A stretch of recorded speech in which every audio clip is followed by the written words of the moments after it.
Hello everyone, this is Rashmi. Welcome back to my channel. आज हम लोग क्या देखेंगे, जो हमारा डिस्काउंट एंड कमीशन का जो सेकंड पार्ट बचा है, 9.1 का जो लास्ट क्वेश्चन जो बचा है वो हम लोग आज देखेंगे। So let's get started. So हमारा प्रैक्टिस सेट का क्वेश्चन नंबर 7 हमारा बचा था, 7 और 8, तो वो आज हम लोग इस लेक्चर में देखेंगे। तो यहाँ पे क्वेश्चन नंबर 7 में क्या बताया है, that is after offering discount of 10% on the mark price a customer gets total discount of ₹17। ठीक है, 17 रुपीज़ का डिस्काउंट मिला है अगर उसने 10% डिस्काउंट दिया तो। ठीक है, तो to find the cost price of the customer fill the following boxes with the appropriate numbers and complete the activity.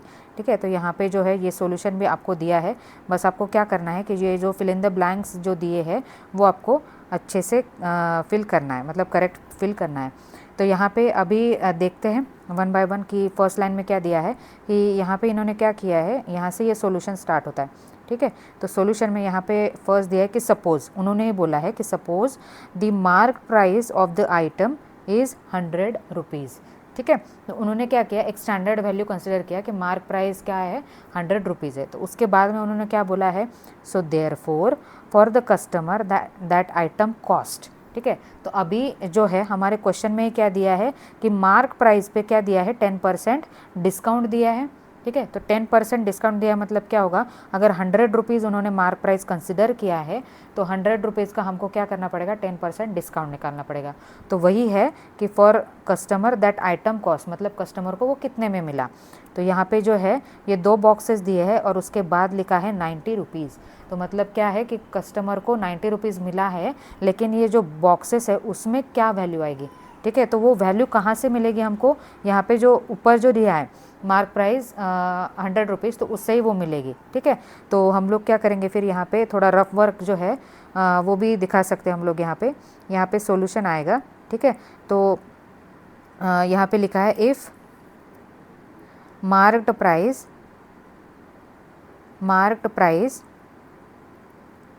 is 100 rupees and यहाँ पे फुल स्टॉप नहीं, and 10% discount, so therefore discount कितना आ जाएगा। डिस्काउंट का अभी दूसरा एक formula होता है, डिस्काउंट हम लोग कैसे निकालेंगे, that is discount percent of market price. ठीक है, तो यहाँ पे discount percentage of discount, percentage of discount into mark price. ठीक है, तो ये जो है ये क्या है कि 10% ऑफ मार्क प्राइस। ठीक है, तो यहाँ पे क्या आएगा, 10% ऑफ मार्क प्राइस क्या है, 100। ठीक है, ये भी लिख सकते हैं हम लोग। ठीक है, ये भी लिखा तो भी चल जाता है और ये भी लिखा तो भी चल जाता है। ठीक है, तो यहाँ पे 10% ऑफ 100 आ गया, तो क्या लिखेंगे फिर, 10% को क्या लिखेंगे, 10 डिवाइडेड बाय 100। ठीक है, इनटू 100 आ जाएगा। ठीक है, परसेंट को मैंने क्या किया, अपॉन 100 में कन्वर्ट कर दिया। ठीक है, तो यहाँ पे 0 से 0 कैंसिल, तो 10 रुपीज़ क्या आ जाएगा, हमारा डिस्काउंट आ जाएगा। ठीक है, तो हमारा कॉस्ट प्राइस क्या रहता है, मार्क प्राइस माइनस डिस्काउंट। तो ये क्या है, मार्क प्राइस माइनस डिस्काउंट। तो जो ये रहेगा रिजल्टिंग अमाउंट रहेगा वो क्या रहेगा, सेलिंग प्राइस रहेगा, जिससे कस्टमर परचेस करेंगे। तो यहाँ पे क्या लिखेंगे, अभी ये 2 बॉक्सेस में क्या आ जाएगा, यहाँ पे 100 आ जाएगा और यहाँ पे ये जो 10 रुपीज़ हमारा डिस्काउंट आया था वो यहाँ पे 10 रुपीज़ आ जाएगा। ठीक है, ये 2 बॉक्सेस हो गए। हेंस अभी आगे बोला है उन्होंने, hence when the discount is then the selling price is this rupees. तो उन्होंने क्या बोला कि अगर डिस्काउंट मेरा 10 है, ठीक है, हेंस मतलब क्या कि ये जो ऊपर का लिखा है ना उसका ही स्टेटमेंट है, कुछ अलग स्टेटमेंट नहीं है। तो ये जो ऊपर के स्टेटमेंट है उससे ही हम लोगों ने ये कंक्लूजन निकाला कि hence when the discount is 10 rupees then the selling price is 90 rupees. ठीक है, हेंस का मीनिंग अभी यहाँ पे इंग्लिश ही वर्क करता है। अगर डायरेक्टली लिखा होता, देन वगैरह लिखा होता तो नेक्स्ट स्टेटमेंट स्टार्ट होता था। ठीक है, अलग से, लेकिन ये यहाँ पे हेंस लिखा है, मतलब ये कंक्लूजन है पिछले वाले स्टेटमेंट का। ठीक है, ये हो गया। अभी 1090 लिख लिया, तो बाद में क्या लिखा है इन्होंने कि सपोज, अभी ये नया स्टेटमेंट है, ऊपर का कुछ नहीं है। ठीक है, सपोज बोला है मतलब ये नया स्टेटमेंट लिख रहे हैं। तो यहाँ पे क्या लिखा कि suppose when the discount is rupees है, ठीक है, परसेंटेज नहीं है, the selling price is x rupees. ठीक है, तो यहाँ पे अभी जो है एक्स सेलिंग प्राइस है, हमको क्या निकालना है क्वेश्चन में, यहाँ पे जो है find the cost price of the customer, यही बोला है, यही फाइंड करना है। अभी ये तो नहीं हमारे पास, अभी तक तो नहीं आया है। ये जो है ऊपर का कैलकुलेशन वो 100 लेके किया था हमने। ठीक है, तो यहाँ पे ये क्या बोला है कि suppose when the discount is this rupees the selling price is x rupees. ठीक है, तो यहाँ पे अगर मैंने ये लिख लिया, ठीक है, 10, क्योंकि ये मैंने पहले डिस्काउंट प्राइस निकाला था। सो यहाँ पे क्या आएगा, suppose when the discount is 10 rupees the selling price is x rupees, ऐसे लिखा है। तो अभी जो है सॉरी, यहाँ पे 17 रुपीज़ आएगा,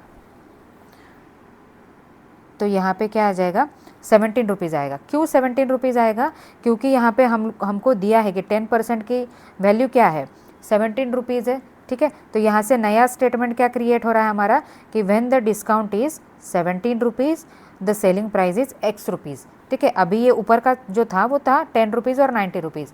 नेक्स्ट स्टेटमेंट में क्या यूज़ करना है हमको, जो क्वेश्चन में दिया है वही। यहाँ पे हम लोग खुद का दिमाग नहीं लगा रहे, यहाँ पे जो स्टेटमेंट दिए है उसमें बस फिल इन द बॉक्सेस हमको फिल करने हैं। तो यहाँ पे ये 17 आ गया और एक्स रुपीज़ मैंने कंसिडर किया, क्योंकि यहाँ पे मुझे 17 रुपीज़ डिस्काउंट के लिए सेलिंग प्राइस नहीं है। ठीक है, सो अभी देखो ये जो स्टेटमेंट है ना दोनों, ये इसको कैसे सॉल्व करते हैं, ये इस फॉर्मेट में, ये जो दिया है इस फॉर्मेट में कैसे लिखते हैं। ठीक है, अगर मेरे पास 10 रुपीज़ डिस्काउंट है, उसके लिए मेरी सेलिंग प्राइस क्या आ रही है, 90 रुपीज़ आ रही है। तो यहाँ पे अगर मेरे 17 रुपीज़ आ रहे हैं, तो मेरा ये जो एक्स है वो क्या रहेगा। ठीक है, तो ये ऐसे लिखते हैं इस फॉर्मेट में। ठीक है, इस फॉर्मेट में लिखा तो हम लोग वो निकाल सकते हैं। तो अभी यहाँ से ये क्या आ रहा है, ये रफ वर्क है। ठीक है, यहाँ पे बहुत कुछ दिखाने की ज़रूरत नहीं है आपको एग्ज़ाम में, अगर दिखा सकते हैं तो अच्छे से लिख के दिखाइए। ठीक है, तो अगर मेरा जब 10 रुपीज़ जो डिस्काउंट है तब जाके मेरा क्या होता है, 90 रुपीज़ सेलिंग प्राइस होता है। तो 17 रुपीज़ अगर डिस्काउंट होता है तो मेरा सेलिंग प्राइस क्या रहेगा, ये पूछा है। ठीक है, तो यहाँ से ये स्टेटमेंट को मैं कैसे लिख सकती हूँ, एक्स ये जो है इसका मल्टीप्लिकेशन करना होता है, ये क्रॉस जो है इसको मल्टीप्लाई करके इक्वेशन का साइन देना होता है। तो x इंटू 10 ये लिखेंगे और इज इक्वल टू 90 इंटू 17। ठीक है, ये बस क्रॉस मल्टीप्लाई करना है और बीच में क्या लिखना है, इक्वेशन का साइन। ठीक है, तो ये सेकंड स्टेटमेंट हो गया। अभी इस फॉर्मेट में है, ये x डिवीजन में क्या रहेगा और इक्वल टू के बॉक्सेस में क्या रहेगा। तो आप डिवीजन में कुछ भी लिख सकते हैं। ठीक है, यहाँ पे x डिवाइडेड बाय 90 भी आ सकता है, 17 भी आ सकता है। ठीक है, तो यहाँ पे जो है अभी x के लिए क्या है, मान लेते हैं कि x हमारा सेलिंग प्राइस है। ठीक है, जो हमें फाइंड करना है, तो 17 लिख लेते हैं, क्योंकि इसके साथ इसका जोड़ी अच्छा रहेगा। ठीक है, 17 लिख लेते हैं और यहाँ पे क्या रहेगा, 19 डिवाइडेड बाय 10 रहेगा। बस यहाँ पे क्या किया है, ये जो बॉक्सेस है उस फॉर्मेट में मैंने इसको कन्वर्ट किया है। तो यहाँ पे क्या आएगा, x डिवाइडेड बाय 17 और that is equal to 90 divided by 10। ठीक है, ये आ गया यहाँ पे, ये ऐसा। ठीक है, अभी यहाँ पे x के नीचे क्या आ जाएगा, फिर बॉक्स में x के नीचे आ जाएगा 17 और यहाँ पे 90 डिवाइडेड बाय 10 आ जाएगा। ठीक है, ये समझ में आ गया। तो अभी यहाँ पे क्या किया, यह अभी x डिवाइडेड बाय 17 था, तो ये 17 जो है यहाँ पे भेज देता है। अभी यहाँ पे 19, मतलब ये बस 17 इधर भेजा है और डिवीज़न में 10 रहेगा, तो ये कैंसिल कर देंगे हम लोग। और फिर 17 इंटू 9 इज़ 153। ठीक है, अगर कैलकुलेट करना है तो आप कैलकुलेट भी कर सकते हैं। ठीक है, तो 17 इंटू 9 देखते हैं अभी हमारा कैलकुलेशन बराबर आ रहेगा 153 आ रहा है। ठीक है, मल्टीप्लाई करके, मतलब हमारा आंसर करेक्ट है। तो ये ऐसे फिल इन द बॉक्सेस करने हैं आपको इसमें। तो ये उन्होंने ही सब कुछ गिवन दिया था, तो बस आपको क्या करना है कि थोड़ा लॉजिक लगाना है कि स्टेटमेंट में क्या पूछा जा सकता है। ठीक है, तो ये हो गया क्वेश्चन नंबर 7। अभी देखते हैं क्वेश्चन नंबर 8। ठीक है, तो ये 8 नंबर का क्वेश्चन है।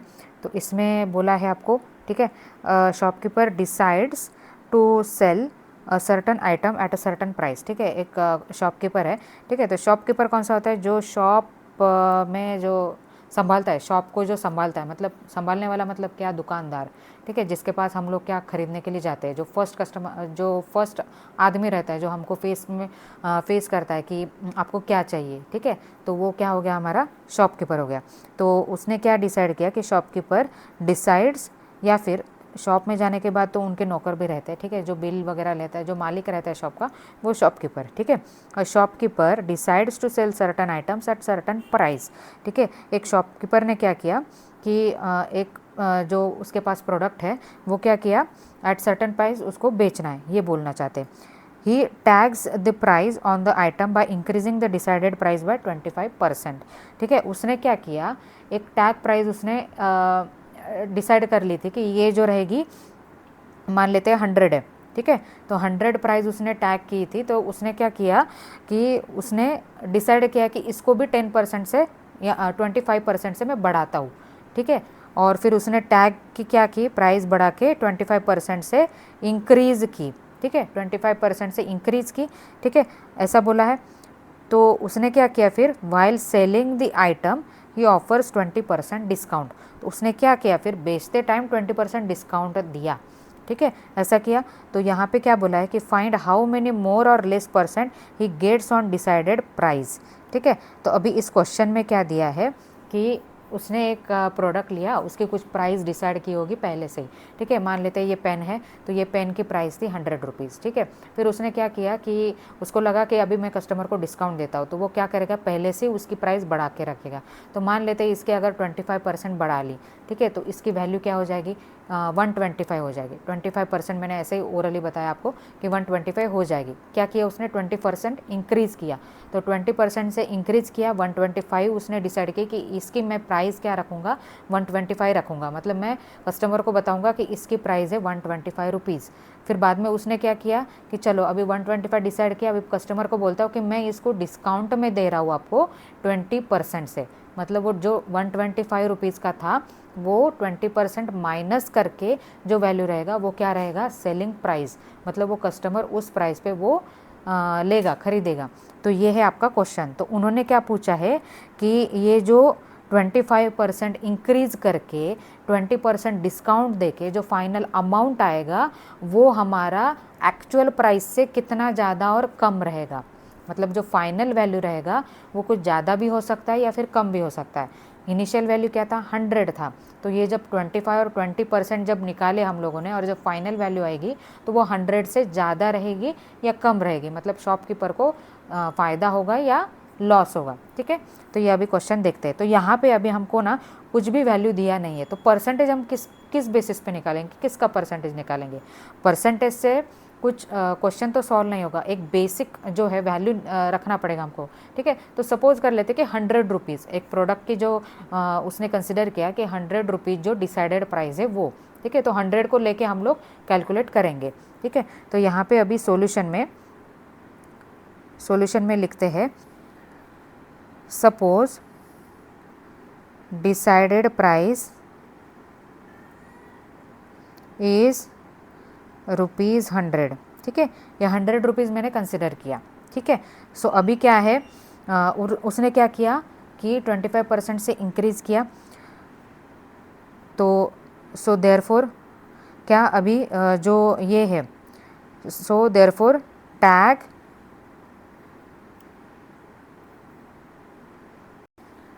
सो यहाँ पे क्या आएगा कि tag price of item increased by 25%, ठीक है। तो ऐसा बोला है। तो यहाँ पे देयरफॉर नहीं, एंड लिखेंगे, and tag price of item increase by 25। So therefore tag price क्या आ जाएगा हमारा? टैग प्राइस 25% से इंक्रीज़ हो रहा है, तो टैग प्राइस क्या आ जाएगा? 25% से इंक्रीज़ कर रहे तो 25% ऑफ 100 प्लस 100। ये मैंने ऐसे क्यों लिखा, ठीक है। इंक्रीज़ बाय मतलब क्या हो रहा है? 25% इंक्रीज़ किया है उसने, ठीक है। तो जो इंक्रीज प्राइस रहेगी उसमें 100 तो ऐड करना ही पड़ेगा ना, या फिर 25% ही रहेगा? नहीं, इंक्रीज़ मतलब क्या? 25% इंक्रीज करके जो 100 पे ऐड करेंगे वही हमारा क्या होगा, फाइनल वैल्यू रहेगा।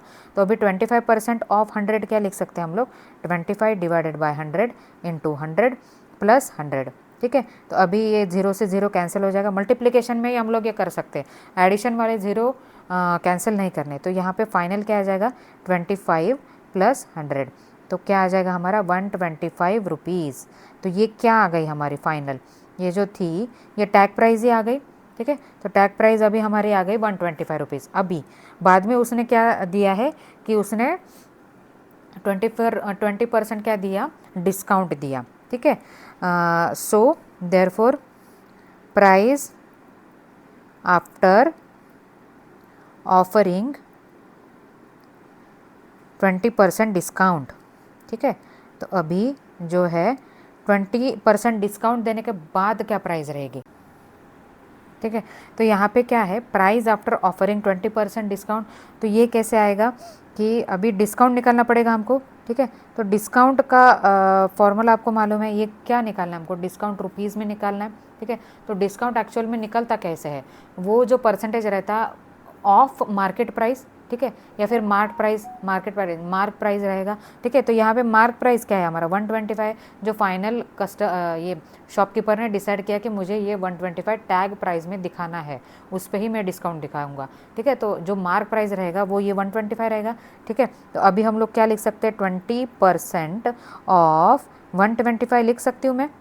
क्यों लिख सकती हूँ, क्योंकि ये 20% डिस्काउंट है, ठीक है। तो डिस्काउंट परसेंटेज में है, डिस्काउंट किस में निकालना है मुझे, वैल्यू में निकालना है। तो वैल्यू में कैसे निकलेगा, 20% ऑफ मार्क प्राइस, ये भी फॉर्मूला याद रखना है, ठीक है। तो अभी डिस्काउंट क्या आएगा, 20% मतलब 20 divided by 100 into 125। So therefore discount अभी लिख लेते हैं। तो यहाँ पे कैलकुलेशन, यहाँ पे ये 0 से 0 कैंसिल हो जाएगा, 2 5 ज़ा 10 और यहाँ से 5 2 ज़ा 10, 5 5 ज़ा 25। तो डिस्काउंट क्या आ गया, ₹25 ये आ गया, ठीक है। तो अभी जो रहेगा वो सेलिंग प्राइस क्या रहेगा, ठीक है। तो देयरफॉर सेलिंग प्राइस इज, ठीक है। तो ये जो वर्डिंग जो क्वेश्चन में लिखा है उसी फॉर्मेट में लिख रही हूँ, selling price is equal to tag price minus discount, ठीक है। तो ये डिस्काउंट है, अभी टैग प्राइस क्या है हमारा 125 है, माइनस डिस्काउंट कितना है 25 है, ठीक है। तो ये इक्वेशन 1 लिख लेते हैं, ये 2 लिख लेते हैं, ठीक है। अगर यहाँ पे आपको लग रहा है कि लिखना है तो फ्रॉम 1 and 2 ऐसे कर सकते हैं आप। तो 125 माइनस 25 कितना रहेगा, 100 रहेगा, 100 रुपीज़ आ गया हमारा, ये क्या हो गया, सेलिंग प्राइस हो गया, ठीक है। तो अभी हम लोग देखते हैं कि ये जो 100 है ये शॉपकीपर को फ़ायदा दे रहा है या नुकसान दे रहा है। तो हमने क्या किया था कि सपोज़ डिसाइडेड प्राइस, जो डिसाइडेड प्राइस थी वो क्या थी हमारी, 100 कंसिडर की थी, ठीक है। 100 रुपीज़ क्या थी, ओरिजिनल प्राइस थी जो शॉपकीपर के पास थी, ठीक है। उसने बस इंक्रीज़ किया था 25% से, फिर बाद में उसने डिस्काउंट दिया, ठीक है। तो जो डिसाइडेड प्राइस थी वो भी 100 थी, ठीक है। और यहाँ पे क्या आ गया हमारा, सेलिंग प्राइस भी क्या आ गया, 100 आ गया। मतलब उसको प्रॉफिट हुआ या लॉस हुआ, कुछ भी नहीं हुआ, उसका कुछ भी प्रॉफिट नहीं हुआ और कुछ भी लॉस नहीं हुआ। सेम प्राइस में उसने डिसाइड जो किया था उसी प्राइस में उसने बेच दिया, ठीक है। तो यहाँ पे सो देयरफॉर यहाँ पे क्या बोल सकते हैं, when decided price is 100 and selling price is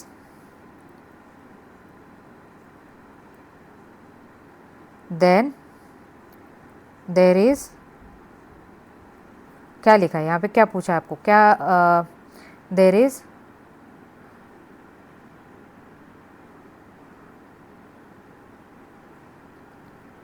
सो यहाँ पे लिख सकते there is no profit, no loss and no loss, ये लिख सकते, ठीक है। When decided price is 100 and selling price is 100 then there is no loss and no profit, क्योंकि जितना उसने डिसाइडेड प्राइस लिखा था वही उसका सेलिंग प्राइस हो गया, ठीक है। 100 और 100, अगर यहाँ पे 120 आता था सेलिंग प्राइस तो उसको प्रॉफिट होता था, क्योंकि उसने डिसाइड किया था 100, डिसाइडेड प्राइस थी क्या, पहले जो सपोज वाली प्राइस थी वो हमारी 100 थी और सेलिंग प्राइस क्या आ गई थी हमारी 120। अगर आती है तो क्या हो जाएगा, उसको प्रॉफिट हो जाएगा 20 रुपये का। लेकिन यहाँ पे क्या आ गया, 100 इक्वल आ गया, तो यहाँ पे क्या हो गया, नो प्रॉफिट नो लॉस। तो यहाँ पे ये हमारा 9.1 ख़त्म होता है, ठीक है। तो हम लोग 9.2 पार्ट जो है वो नेक्स्ट लेक्चर में देखेंगे। तो उसमें क्या है हमारा कमीशन एंड रिबेट, बहुत इंपॉर्टेंट टॉपिक है। तो वो सीखने के लिए आप नेक्स्ट वीडियो पे ज़रूर आइएगा। सो तब तक के लिए थैंक यू।